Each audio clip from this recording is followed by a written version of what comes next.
आषाढी एकादशी निमित्त विविध भाविक भक्तांची सेवा हीच खरी पंढरीची वारी असा भाव व्यक्त करत श्री संतसेना महाराज मंदिर भराडी इथं नाभिक बांधवांच्या वतीनं भाविकांना फराळाचं वाटप करण्यात आलं।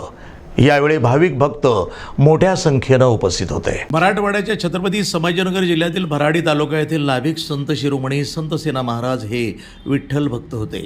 त्यांचे अनुयायी नाभिक समाज आजही वैष्णवांची सेवा धर्म मानतात। त्यामुळे आषाढी एकादशी निमित्त भराडी येथील भराडी घाटनांदरा रस्त्यावरील संतसेना महाराज मंदिरामध्ये नाभिक समाज बांधवाच्या वतीनं भाविकांसाठी फराळाचं वाटप करण्यात आलं। यावेळी हजारो भाविकांनी फराळाचा लाभ घेतला। यावेळी नाभिक समाज बांधवांच्या वतीनं परिश्रम घेण्यात आले। अनेक भाविकांची यावेळी उपस्थिती होती। आरती, पूजा आणि फराळ आदी कार्यक्रम यावेळी पार पडला। आषाढी निमित्त संतसेना महाराज ट्रस्ट निमित्त कमीत कमी 1.25 क्विंटल साबुदाणाचा महाप्रसाद करण्यात आला। त्याला सर्वांनी प्रतिसाद देऊन कमीत कमी 1000 लोकांचा प्रसादाचा आस्वाद घेतला। आणि मागच्या वर्षीप्रमाणे यावर्षी पण केला। आम्ही ही परंपरा पुढे चालू ठेवणार आहे।